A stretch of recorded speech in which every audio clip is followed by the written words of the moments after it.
And we are the Coalition, loud and proud, outrage porn-free, civilly disobedient media broadcasting live on the Worldwide Coalition Radio Network here at the Go Local Live Broadcast Center, deep in the heart of the city we love, Providence, Rhode Island, La Prave, the Naked City, Renaissance City. There's about 465,000 stories here in the Naked City. We explored one of them just now. I want to again thank the folks from the Newport Chowder Company coming in this evening and lightening things up a little bit. This is Friday night of Memorial Day weekend. And as a libertarian, I have become obviously anti and opposed to foreign aggressions and these nameless non-wars, these police actions that are routinely dictated by an out-of-control government run by a duopoly for whom morality has ceased to exist. At the same time, though, it's very important that we reflect on the lives lost and the lives forever changed over, in some cases now, still to this day, over the last 80 years or so. My father is 96. He celebrated his 96th birthday yesterday. He was a veteran of World War II, a double Purple Heart winner, 4 years in the United States infantry, starting in Africa with the entire length of Italy as his tour, from the boot to the top, with 2 unexpected side trips to Switzerland as he was shot twice by the German army. He's a remarkable man. Quite frankly, at the age of 96, he's in better shape than I am. He's smarter and has accumulated a world of wisdom and institutional knowledge that I don't know if it'll be possible to replicate. When he was born, radio was just starting to emerge. Silent movies were just, about to become talkies, black and white. His first job was actually manually setting bowling pins at a bowling alley at the height of the Great Depression. He survived the Great Depression and one of the bloodiest wars and the bloodiest war in American civilization. And that's despite that, he's retained a sense of humor and a sense of sarcasm, perhaps because of all the above, and has contributed a lot to my worldview. There are still, to our blessings, tens of thousands of people like my father who are still with us. And whether they be veterans of World War II, the Korean conflict, the Vietnam conflict, any one of the Desert Storm police actions, they deserve our love and our respect, because ultimately when they were sent over, they were young men and women. And whether age, maturity, and sometimes the worst of experiences may have made them cynical about issues in all these different conflicts, they gave of themselves greatly. And they deserve our love and our respect. And so it's Memorial Day. For the past couple of weeks, really starting officially last week, we had Ben Letter on 2 weeks ago, we have, as the Coalition, have chosen to give focus to something called the Radical Caucus of the Libertarian Party. Or as we like to say in the Radical Caucus, the Libertarian wing of the Libertarian Party. Now, for a lot of folks who are regular citizens, who are just becoming acquainted with the Libertarian Party and might still be living on some of the cliches they were fed in social studies in the last 10 or 15 or 20 years ago. I say 10 or 15 or 20 years ago because I don't even know if civics and social studies exist anymore. But the notion that there would be a radical libertarian is pretty scary to them because they consider libertarians to be pretty radical and usually associate us with either cannabis or privatizing the roads, or as we like to say, my roads. So I want to take this opportunity to reach out to people both in the libertarian movement and beyond. And I've been fortunate in the last few weeks, and particularly tonight, to bring on some of what I'll call the philosopher kings and queens, the thought leaders, hardcore activists who have given a significant part of their life so that people can engage in self-ownership, self-determination, so that people can live peacefully, regardless of their religion, their education, their race, their sexual persuasion, that they will not be thrown in jail into a cage for the simple use of something like cannabis, or worse yet, for being of the wrong race or wrong religion in the wrong place. A remarkable group of people who live by something called a statement of principles, we explored last week, with my good friend Tom from Tennessee, and a platform that is not only provocative, but is truly a living, breathing document. Like those folks like to talk about the Constitution. I say it's a living and breathing document because every 2 years, the Libertarian Party comes together and engages in a rhetorical brawl called the platform. Unlike, and I think I used the Ocho reference, if you've ever seen the movie Dodgeball, you'll get it. But unlike, say, the Republican or Democratic parties, which you'll hear me refer to as the duopoly, because there is, outside of the rhetoric, very little difference, who have buried their platform debates on the equivalent of the Ocho, ESPN8, who have openly touted to the citizens of the United States that their platform is, in a sense, a reaction to the market-driven needs of a political organization that is more intent on gaining power, money, and maybe some more power on top of that, i.e. a marketing tool, than it is any real statement of philosophy. I can guarantee you, should you be privileged, as I've been, to attend 2 Libertarian National Conventions in the last 2 years or so, that the platform is very, very important to us. It is our lifeblood, because we are not just a political organization. We are a movement, and we are a philosophy, something that we take seriously. I always like to joke that the work on the platform begins sometime around the middle of the second afternoon of the prior convention, where people are already conspiring to make their changes. True. We've had battles, and I mean battles. And think of a platform meeting, if you will, as kind of like a rugby match. Because a lot of it is made of differences and agonies within the libertarian movement. But for the people who are actually active, not just the keyboard warriors, but for the people like my guest who live and breathe the libertarian movement as part of their everyday lives, right, it's like a rugby match. We each go in with beliefs and a skill set. We beat the hell out of each other. And then at the end, we shake hands and we indulge ourselves in a variety of substances, some legal, some not so. And we gather our spirits and we move on to fight the next platform battle the next day. Each respective part of the platform, which, by the way, can be found at www.lp.org, and on most states' websites. We have ours on www.lpri.us. Celebrate the national platform. At the same time, recognizing the challenges. You know, in the past couple of years, there's been vigorous debate about our statement about abortion, which we'll cover in the coming weeks. There's been vigorous debates about our inclusion of a sex worker rights platform, which was inserted for the first time last year. But regardless of our philosophical differences, you can guarantee one thing.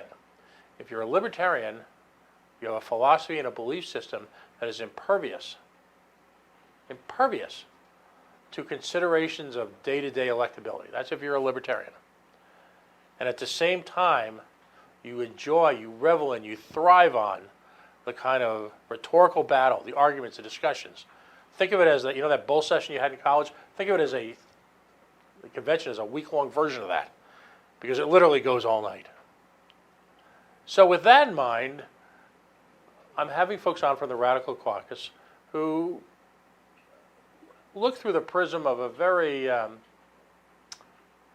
libertarian glass and looking at the issues. They're not distracted, if you will, by a variety of the flavors of the day, the libertarian socialist, if you can. Someone still needs to explain that to me. They're not. And by the way, I'm not here to cast aspersions on any of those folks. Whether you be part of the Audacious Caucus, the Mises Caucus, a lot of great libertarians who have different emphasis on their own personal philosophy.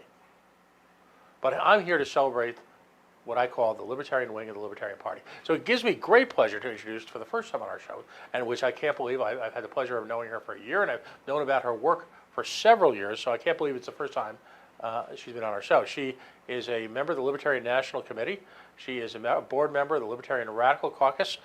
She has run for successive elective offices and worked her ass off promoting the libertarian message literally in every aspect of her day. She's an activist who gives of her time freely to folks across the nation, and she has become really, if libertarians really believe that hardcore in citizenship, she would be, in fact, a model citizen in the libertarian movement. She served our nation.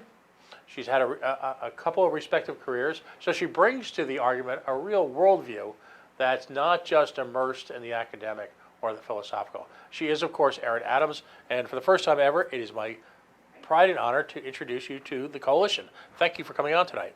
Well, thanks for having me on, Pat. I can't believe I haven't been on yet either. It's just, I think scheduling. That's how it goes, because there are Sunday nights where you and I will have 3 board meetings within 2 hours. Yes, yes, indeed. different. The Radical Caucus. Erin is on the Libertarian State Leadership Council, if you will. She's a member of the National Committee, and as far as her membership of both, includes her on the Libertarian National Committee's Affiliate Support Committee. So I'm on the Convention Oversight Committee too, so it ties me up. And the Audit Committee. There you go. So tell us, let's start from scratch with it for people who may see this for the first time, who haven't had the opportunity to meet you in person. I like to ask all my guests kind of the same opening question. And it may sound cliche to some, but I think it brings up wonderful memories, and it also gives you a perspective on where you're coming from. What was your libertarian moment? At what point in time in your life, whether it be as a younger person, in the military, after the military, did you realize, have that epiphany that you were a libertarian? So, the epiphany moment, I'm kind of just shocked at myself that it didn't come sooner. Most of the people that I meet in the Liberty movement came to the Libertarian Party from one of the old parties, right? From their former duopoly party members or supporters or voters. And I'm kind of an anomaly there, that I just never was. It was just never my bag. I never bought the rhetoric or the bull. And I kind of was doing my own thing for a really long time. So I was active in the movement and not so much in the party. And you're going to just crack up laughing. My introduction to the Libertarian Party, and joining a political party never occurred to me. Mm-hmm. It seemed very useless to me. We have a joke in the party that the difference between a libertarian and an anarchist is 6 months or an election term, right? For me, I started as an anarchist. I was always an anarchist. I didn't want anything to do with politics. I hated politics. Didn't want crap to do with it. If I protested and I worked at initiatives and I did some campaign work, and I was very picky with candidates who I wanted to support, and it was always based on principle, never based on party, and I was that chick. And in 2000, I was listening to talk radio and listening to the Neil Bort Show, arguably one of the philosophically worst libertarians on the planet. And he started talking about the Libertarian Party, and I was like, maybe I should check them out. I'm older, I'm maturing, I should do the responsible, join a party, register to vote, not as an independent. And so I started looking into the party and reading the platform, and I was hooked. It was like 10 minutes into the platform. I read the statement of principles, and that was it. I was done. There was no turning back for me. We had Tom Arnold last week, and we spent literally 40 minutes discussing the statement of principles. But how important are the statement of principles to you? Statement of principles are my core. Everything. When in doubt, refer to the statement of principles. So if you read a party platform line to say that in whatever way, whatever convoluted way, you read it and say, this means I can limit the rights of any other human being because of whatever, the statement of principles says you're wrong. The statement of principles clears that all up for you. So a lot of times, you talked about borders briefly. A lot of times people will say, we've got to stop saying we're the Open Borders Party. We are the Open Borders Party. If you think that we have the right to limit another human being, a peaceful human being's right to migration, the statement of principles says you're wrong. It's just that clear. Absolutely. The statement of principles it's my litmus test.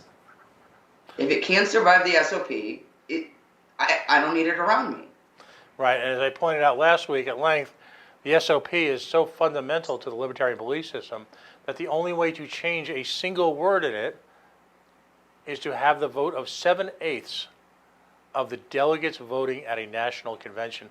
And I want to give credit, obviously, to Karen and a few of the other folks in the libertarian movement, like yourself, who threw back the challenge last year to modify that or weaken that. You know, I want to give a shout out on that too. So that 7/8 rule was put into place originally by D. Frank Robinson, who was in Oklahoma, and my adopted dad. Frank publicly adopted me, and I'm really grateful for that. So that's my dad that put that in place. So you're damn right I was going to fight for it. Absolutely. Now, the other part of this effort is to showcase the Radical Caucus. So give us your thoughts and define the reason for the existence, if you will, of the Radical Caucus. Well, the word radical means to go to the root of, right? One of my favorite things about the Radical Caucus is that you can cut through all the bullshit and all the rhetoric's gone, and we're just going to the root of things. We're trying to stay on principle. For me, the difference between a principle or a belief, if it's a principle, I can extend it into infinity and have it still ring true. If at any time that test fails for me, it's probably not a principle that I'm holding on to. It's probably a belief. And a lot of times those beliefs, for me, come from some form of cognitive dissonance. And it's funny, you know, I was at the 2016 National Convention. I was not a member of the Radical Caucus. And another Oklahoma delegate came to me and said, man, I think I'm a radical, and we need to start a chapter of the Radical Caucus in Oklahoma. And I was like, dude, I'll help you do it, but I'm not a radical. And he said, are you kidding? Have you heard yourself? And I'm like, yeah, but I'm not a radical. I still, at that time, I think all of my belief system was radical. Everything I was talking about was radical. But to me, I was still kind of a moderate. I felt like I could dig a little deeper, I could do a little better, I could stand up a little taller. So I've tried to do that since joining the Radical Caucus, since bringing it here and doing the work to try and build our local caucus. I keep trying to push it a little bit more, right? Which sometimes makes a lot of people angry, and I would apologize for that, except I'm not sorry. And I don't want to be disingenuous. It's unfortunate if principle makes people angry. It's unfortunate for them. But for me, I kind of came up through brutalism. Right. So that's one of the things that worked for me. By the way, I just want to point out, you may think the journey from anarchist to radical libertarianist may be a jump. I actually worked for the Nixon campaign in 1972. Okay, just for the record. You know how at weddings they have the contest for whoever came the furthest? I think I might win in the Libertarian Party today. Now, you know, I know we have a fellow activist here who, prior to 2016, was a registered communist. Okay, there you go. Who is now a radical. All right, they win. Brett Powell, good guy. Hi, Brett. I hope you're watching. That's outstanding. So we come then to the format here is that every week for the next few weeks, as we give sort of have a discussion about the meaning, the reasons, and the underlying philosophy of the Radical Party. What we did was we started out last week with, as I mentioned, the Statement of Principles. This week, and in successive weeks, I'm going to ask radical libertarian activists to hold forth on a part of the platform, kind of give a reading of it, if you will, and then hold forth on a part of the platform that they hold near and dear. And the beauty of the time format here is such that we're commercial free. We've got plenty of time, and we can actually have a conversation about it. So I don't know, and part of the fun is I have no idea what they're going to pick out, with one exception, a young lady who I'm going to invite on who is the protagonist and I believe the hero of the sex workers play. Other than that, I have no idea what you're going to talk about. So for your class report today, Aaron Adams, what do you bring to class? What's your book report? I picked plank number 1.4, personal relationships. Not only am I a Radical Caucus member, but I'm a founding board member of the Libertarian Party Pineapple Caucus, which is a polyamory, fetish, and BDSM caucus, and I'm the vice chair of Outright Libertarians. So personal relationships play a really big role in my activism and the work that I do. So why don't you give us a reading, if you will, of the platform? Yes, let me read the plank to you. So the plank says, sexual orientation, preference, gender, or gender identity should have no impact on the government's treatment of individuals, such as in current marriage, child custody, adoption, immigration, or military service laws. Government does not have the authority to define, promote, license, nor restrict personal relationships, regardless of the number of participants. That part is really important to me. We're going to get back to that. Consenting adults should be free to choose their own sexual practices and personal relationships until such time as government stops its illegitimate practice of marriage licensing. Such licenses must be granted to all consenting adults who apply. So this is a really big part of, one of the things that I think is really special about our party, right? The left is kind of known for promoting marriage equality. Right. And in reality, they jumped on that bandwagon way late. We were there way first.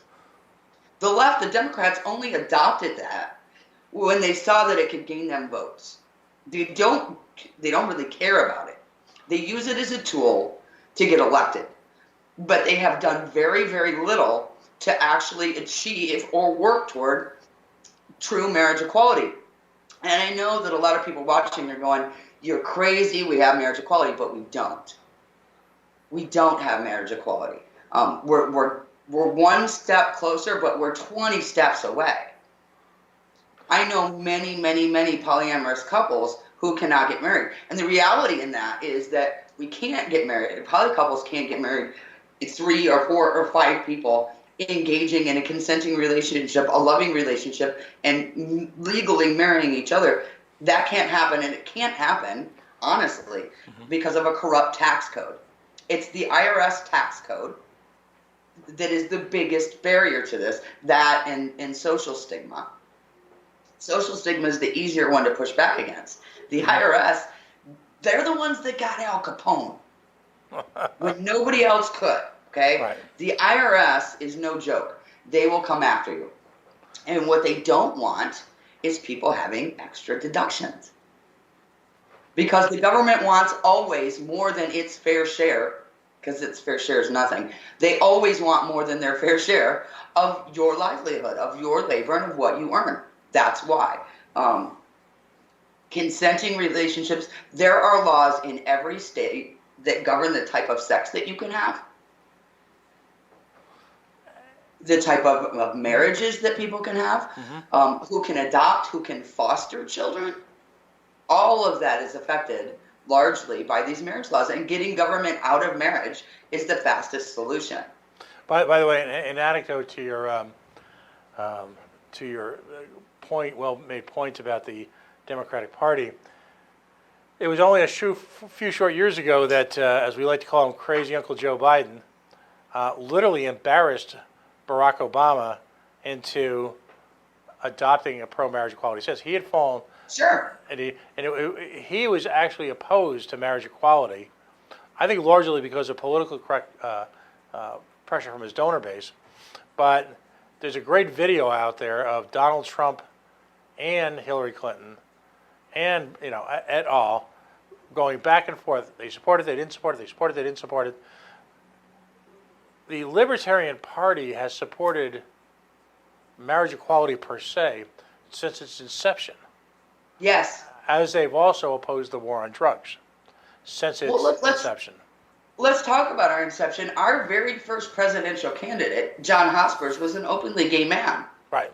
Our very first presidential ticket was an openly gay man and a woman, Tony Nathan, and she earned an electoral college vote because a faithless elector, Roger McBride, cast his electoral college vote for her, and Roger later went on to become our nominee. Right. So the only openly gay individual who has ever received an electoral vote in the electoral college was a Libertarian. Well, no. So John Really? Hospers, our presidential candidate, he was openly gay. That's what I don't meant. know that Tony was, and our vice presidential candidate is the one who got the electoral college You vote. see, I always thought John. Okay, so you correct me. But she got an electoral college vote there. Okay. long before Hillary Clinton ever thought of running for anything. Right. And quite frankly, her entire career has been a dance around civil liberties and civil freedoms. Of course it has. As is actually. It's all lip service. When the left speaks about civil liberties, it's lip service. Right. And it's always backed by force. That's the other thing. A government gun is always involved.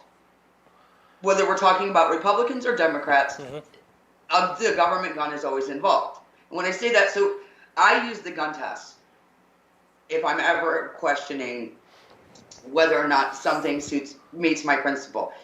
Is it okay for me to do this? So if you and I are sitting around post-convention having a drink and some armed individuals come in and attempt to rob us, and I happen to have a gun, a sidearm, is it ethical for me to use that weapon to defend us? Well, absolutely, right? We would all agree that absolutely I have the right to defend us. Now, if somebody comes in and if I have this gun still, and I know you just bought a new TV, right? So you have 6 TVs now, but you know, Joe up the street, he doesn't have a TV. Is it ethical for me to use my gun to take one of your TVs, even if I'm going to give it to Joe, who doesn't have any? Well, no. The problem is the government always thinks it's ethical to use that gun to take something from you and give it to somebody else, especially the left. Right. It's usually cloaked, I should say, under the, I believe, the most obscene 4-letter of all time, and that's the word fair. Because we do this because it's fair. And so, fair. Yeah. How is it fair for you to steal from me, ever? I had a question the other day with a radio host who was actually very friendly to the Libertarian movement, and I used the term immoral. And he goes, well, what's immoral about government? I said, because it operates through the force of the mob. You know, you as the individual subsume all your rights to the mob under this social contract that simply doesn't exist, nor did I ever agree to. So, Well, yeah, the mere existence of government is immoral. Right. Absolutely. We hear all the time, well, we live in a democracy. So number one, we don't live in a democracy. So anyone who is still under that illusion, Right. Let me clarify that for you. We do not live in a democracy. We live in a republic. We live in a democratic republic. So we have a little bit of that tainted democracy. And I know that democracy sounds wonderful, right? Because government indoctrination centers that many people call public schools, they teach us that democracy is great. Let me tell you what democracy is. Democracy is the football team raping the cheerleader because they voted and decided it was okay. Yep. That is democracy, and that is a problem. And our society, our democracy, even if in the form of a republic, has routinely, created laws that were brutal, that 2 generations later were acknowledged as such, as brutal and immoral. And yet, during the time, the people alive at that time, and slavery is a perfect example, just went along with it because, what's the other immortal words? It's how it's done. Well, and at the same time, to tie back to my chosen plank, you brought up slavery. Consensual slavery is absolutely moral. Mm-hmm. So if I say to you, for whatever reason, whether it's a fetish reason, whether it's a financial reason, whatever reason, if I choose to sell myself into slavery, I absolutely have that right. Right, and because and people right now, if you're a civilian, you're not a libertarian, you're sitting here bug-eyed listening to this. Let's be blunt. In most professions, in most ways of life, you are engaged in the daily sale of your body. Depends what part of it is, but the daily sale of your body in a consensual commercial relationship. Now, in the case of a sex worker, it might be very much the physical aspect of their body. In the case of someone who's a construction worker, it's very much the physical aspect of your body. A coal miner. Right. If you happen to be an IT person, quite honestly, you're selling yourself the intellectual aspect of your body. Your body is for sale. You, as an individual, are for sale all the time. There are some people who argue that in a free market system, the market system consists of nothing but individual people who have subsumed their bodies for economic profit. So the notion that we would attach shame or we would attach some type of stigma or, in some cases, literally legal consequences for the consensual sale of that body is an abomination. Sure. I mean, look, consent is key. Consent is everything. The lack of consent, in and of itself, is what makes the existence of government immoral. Mm-hmm. There is no consent. I did not consent to be ruled. No, I like, folks have questioned me on this. Very often, if I have the opportunity to testify and I have more than 2 minutes, I will open up my conversation, my testimony, with a statement that includes, I'm a voluntarist. I voluntarily consent to be governed. A consent that I reserve the right to withdraw it at any time that I Sure. deem fit. I am an individual with individual rights, individual responsibilities that I have assigned myself. No person owns me. No one mere mortal controls me unless I allow that to happen. Correct. And see, that's the key to the personal relationships plank for me. It's incredibly well written, number one, and it focuses on consent. We're talking about consensual adults, people who are giving consent. And the government does not have the right to regulate in any way my relationship, any kind of relationship with another consensual adult. Right. Who I love is none of the government's business, and how I choose to love them is no one's business but whoever else is involved in that interaction. Absolutely.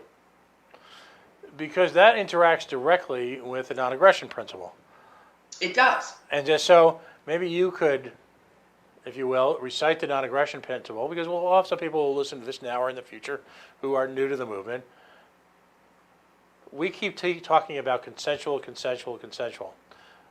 In the absence of the non-aggression principle, that word is really cliche. It's almost meaningless. What is the non-aggression principle, and what does it mean to you?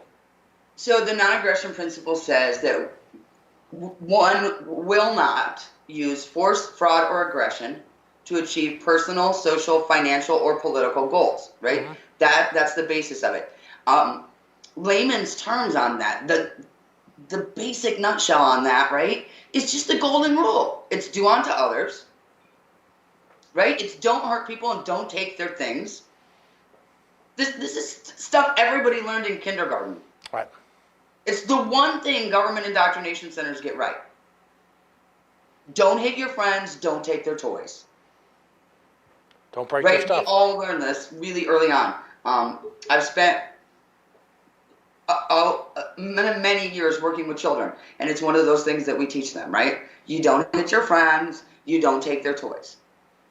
That doesn't go away because you become an adult. And it doesn't go away because it's government doing it. Right. It doesn't make it okay.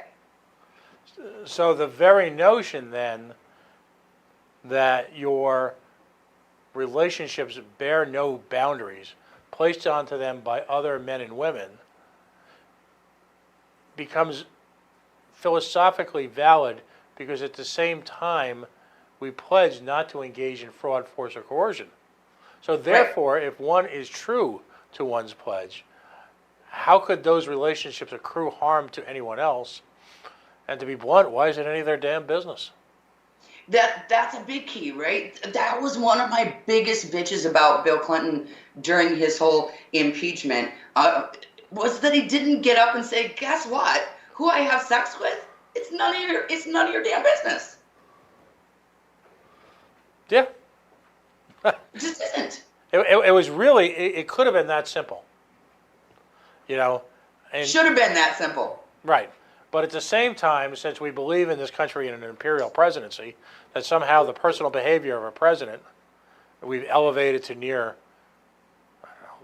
king and queenship status, is somehow supposed to be reflective of our desires.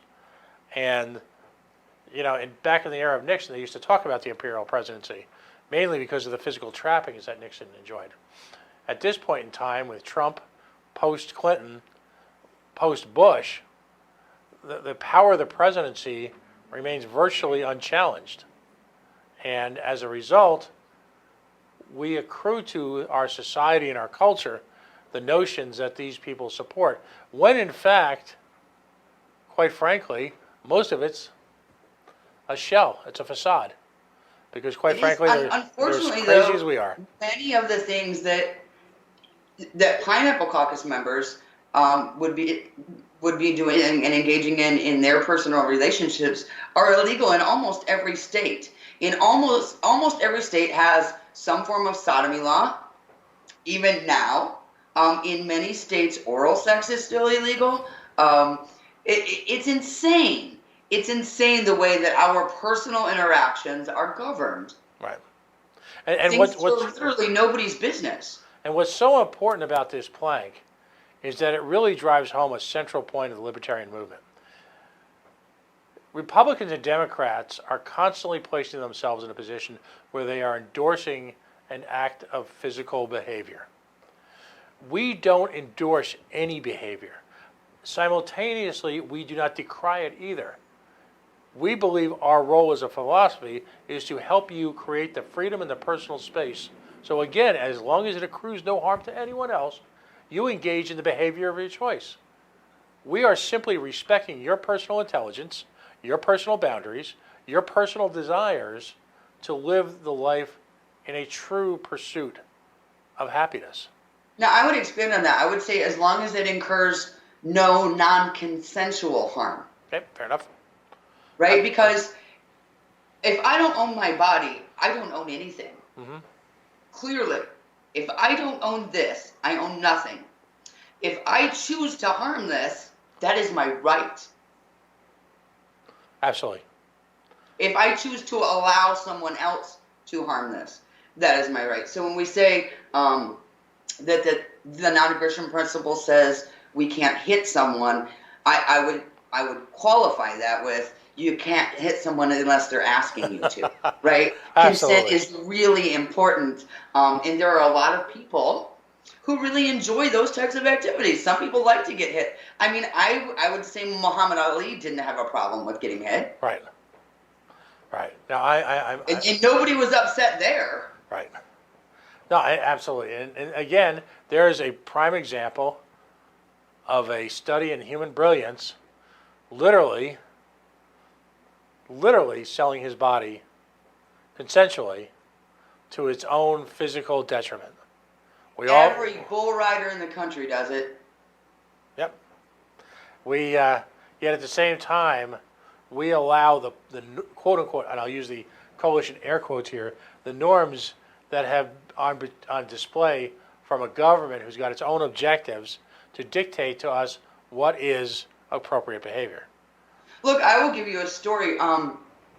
Many moons ago, I was working as a moderator on one of the world's largest swingers websites. Kind of like Tinder, but for swingers, right? And they would announce parties, new club openings, all that kind of stuff. And a bar opened in Tulsa, Oklahoma that was very friendly to lifestyle individuals, lifestyle couples. So BDSM couples, poly couples, swinging couples would go in because it was the environment that they were looking for. There was no nudity, no public demonstrations of flogging. None of that was going on. This is a bar. You go in, you throw darts, you shoot pool, you dance, you talk to other people who maybe aren't going to freak out because you're there with your husband and his girlfriend or whatever the case may be. And a news team managed to talk a very new couple into bringing them in with undercover cameras and wearing undercover cameras, and they did. And literally, we're talking about fully clothed adults, all 21 and over, in a bar, being filmed dancing. Nothing was, like, everything was pretty PG. 25 people lost their jobs after that aired. 4 couples lost their children after that aired. Because my state, Oklahoma, has some incredibly antiquated laws dealing with personal relationships. Yeah, we this past week, and we're working on getting it up onto the podcast this week. We had an activist / sex worker / human rights activist, Maya Molina, on, and she pointed out the irony of a government that made it so difficult for her to come to the United States. And literally, she, as a young child, had to cross a desert to get into the United States.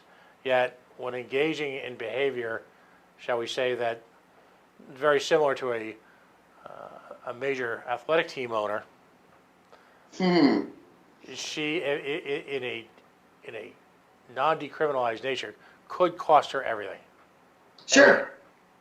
And that is again, this kind of strikes to the root. Even though I want to reserve a real discussion of the sex worker plank, but this it directly impacts folks who are engaged in consensual adult sex work.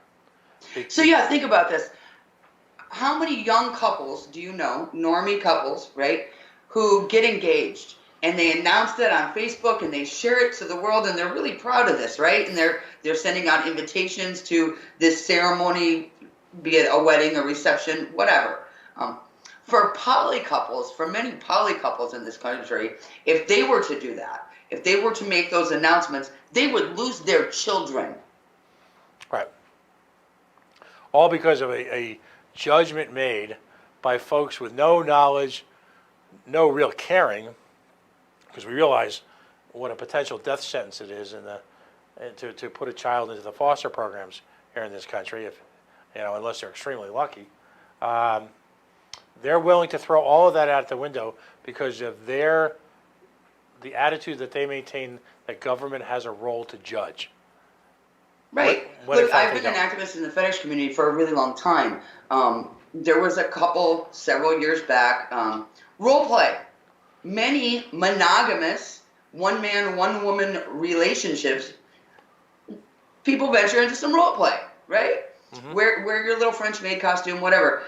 So they, for their anniversary, rented a cool little Airbnb. There's a ceiling fan over the bed. She's gagged and tied. He puts on his little luchador mask with his cape, stands up on the bed, and they're doing their role play, and he catches his head on the ceiling fan. Oh. Knocks him out cold. Now, his spouse has to try and get untied, which she finally does. He is out cold. She grabs her phone. She dials 911. The paramedics come. She still has cuffs on. She still has a gag hanging off of her neck. He's out cold, but it's her that they load into the ambulance first. He has to wait for the next one. Oh, my God. When they get to the hospital, the police have them separated. This guy has a concussion, and the police are asking her how often he abuses her. This is what happens. This is a norm. This is a very real fear for fetish couples and for fetish poly groups, is what happens if there's an injury and we have to go to the hospital. What happens if somebody sees a bruise? That many times that's part of a consensual activity. Right.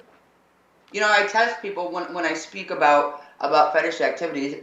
One of the things I like to ask people is I throw them into a scenario. So you and I leave a bar, right? We're walking to our car, and as we walk to our car, we pass this little alley, mm-hmm. right out the back of the bar. There's a back door, and there's an alley. Mm-hmm. And in the alley, there's a couple. And he looks like he's getting kind of aggressive with her. And she's saying, no, stop, do you intervene? I probably do, yeah. See, and most people say, yeah, absolutely, because society has conditioned us to have that response. My answer is, I don't know. First, I'm going to ask, do you need help? Right. Because there's a possibility that this is part of their scene. Right. And I don't want to intrude on somebody's, intimate moment. And if you hear somebody say, hey, do you need help? And you are a fetish couple, you're going to be like, oh, shit, we're caught. No, I'm good. If she says yes, then intervene. But maybe ask first. Where does the radical caucus come in down on all of this? Why? We've talked extensively about one component of the Libertarian Party platform. Why do we need a radical caucus in the year 2019? Oh my gosh, so many reasons. The former immigration plank is a really good example of why we need a radical caucus, right? So there was some wording in our former immigration plank that allowed for detainment of anyone who posed a credible threat, allowed us to not give immediate access or entry into the country to anyone who posed a credible threat. Now, the term credible threat has a very specific legal meaning, right? Mm-hmm. It means clear and imminent danger. What that means is if someone is trying to enter the country and they have a bomb strapped to them, we can absolutely at that point say, no, you may not enter the country with that bomb strapped to you. If someone is trying to enter the country who is suffering from visible leprosy, their nose is falling off, they've lost an ear, or they've got a finger hanging on, we may say, we're going to ask you to get some medical treatment before you enter the country. That was the intent behind that. But in many places in this country, credible threat means you're brown, or you're Muslim, or you're different. And that is not what it meant.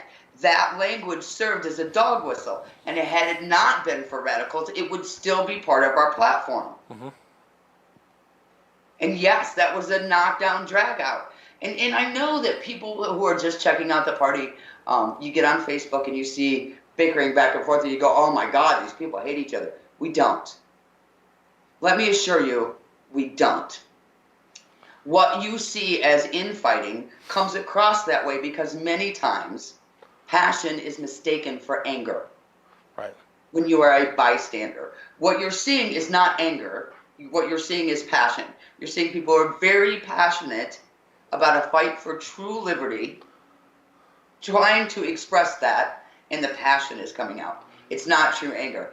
Yes, we get on that floor and we yell and scream and dig our heels in about different positions. But as soon as that closing gavel hits, those same people who were at each other's throats on that floor are going to dinner. Because at the end of the day, one of the best things about this party, one of the things that truly separates us from old parties, is that at the end of the day, we're family and we know it. Right. So just like it's okay for you to tell your sister she's being a pain in the ass, but it's not okay for the guy next door to tell your sister she's being a pain in the ass, we kind of operate that same way. Right. You might think we go at each other all the time if you're looking at us from the outside. Watch what happens when somebody who truly is on the outside attacks a libertarian activist. And it's exacerbated because we live in a society now where strong feelings about any issue in any shape or form are conflated with anger and hostility. Sure. You know, I mean, it's and that's why I use the question in the opening remarks about a radical libertarian. My God, libertarians are radical as it is. It's no longer permissible, and I will not use, only use this one time, the term politically correct, because I think that's been twisted beyond belief. But it is no longer permissible in many circles to have a belief. Right, or to disagree. Right.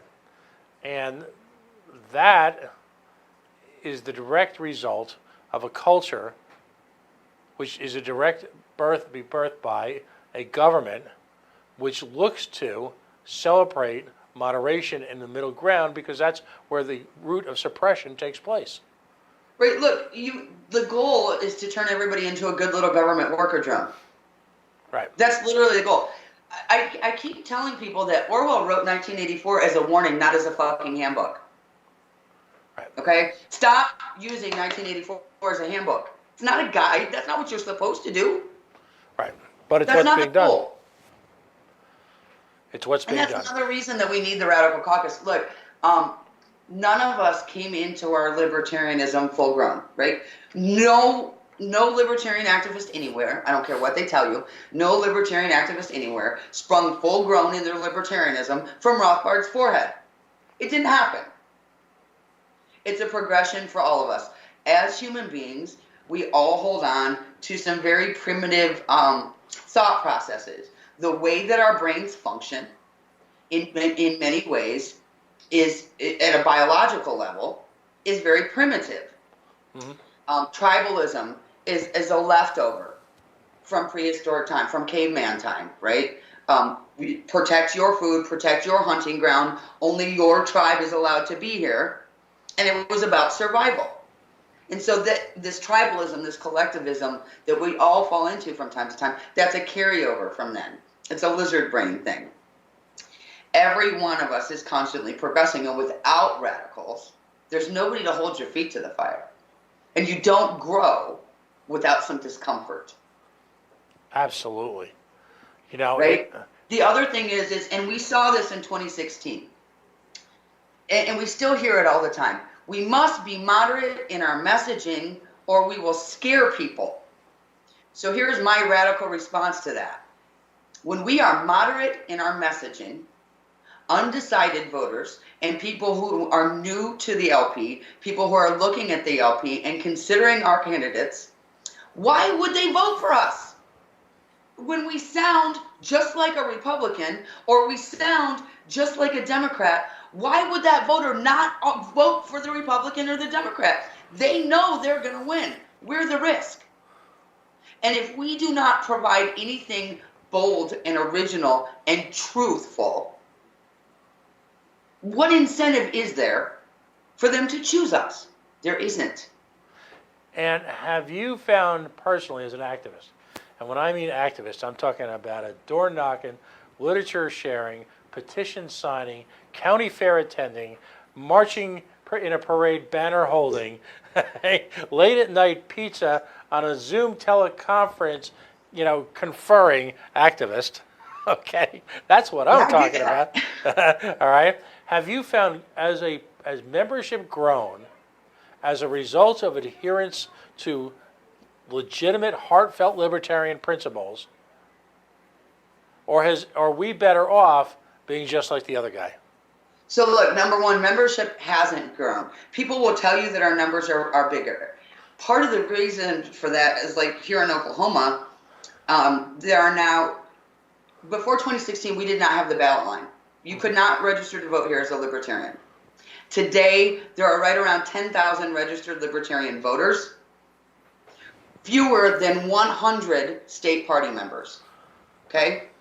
Let that sink in. 10,000 registered libertarian voters, fewer than 100 Libertarian Party members. Because most of those people who registered to vote Libertarian did it either because they just didn't like the other two candidates, because it was new and novel and available, or because they truly had met and interacted with one of our candidates, and they had jumped on that bandwagon.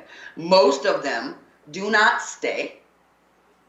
Most of them do not come to the party because they read the platform and they go, wow, yeah, those are my people.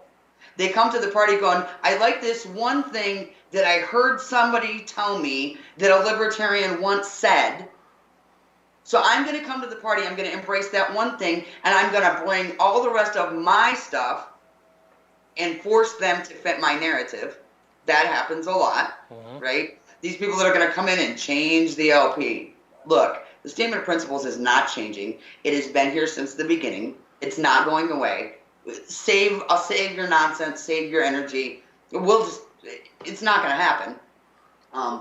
It just isn't, because there are radicals around and we won't let it happen. Just FYI. Like, over my dead body will that happen. And if you think you're big enough, bring it. It's not going to happen. So don't come to the LP who tend to be anti-immigration. And one of the things that we hear from anti-immigration Republicans is, if things are that bad in their country, they should stay and fight to fix it instead of trying to come here. Yet you will all leave your party instead of staying and fighting to fix it and try to flee to ours and conscript our line. The other thing I think that people forget is, a lot of times old party politicians tend to see the Libertarian Party as a much smaller pond. And so they get it in their head that they can jump over here, still hold their non-libertarian principle, and become a really big fish in a small pond. It's about an ego boost.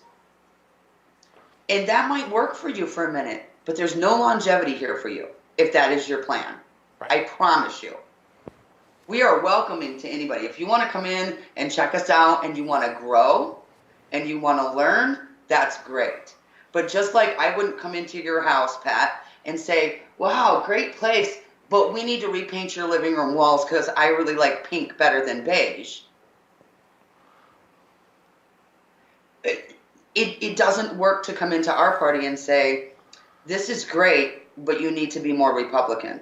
If you want more Republicans and more Republican candidates, join the Republican Party. We are not them. Nor are we about to be one. And we're not going to be. We've only got a minute or so left. How can folks reach out to you, Aaron, as a libertarian activist? You can find me, I'm on Facebook. I'm really easy to find there. You can email me at my LNC email. It's aaron.adams@lp.org. I'm pretty easy to get a hold of. My phone number's out there. You can find my website, I think, is still up from my campaign in 2016. And the candidates who are saying, I can't go out with bold messaging, let me tell you something. I ran in 2016 in a three-way race in the reddest district, in the reddest state, a 70% Republican supermajority. I spent $4,000 and ran as a radical, outright, bisexual, pink-haired, punk rock, loving, marijuana-supporting candidate and pulled 5.7% of the vote. And split my time between my campaign and running an 18-state region for the Johnson campaign while taking care of my grandmother. So if you are a dedicated candidate and you are willing to do the work, and that means holes in the soles of your shoes, you absolutely can win a seat with bold messaging. Absolutely. Bill Hunt in Rhode Island, bold messaging.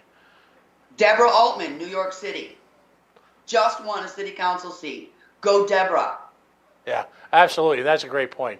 Deborah Altman deserves our love and support tonight.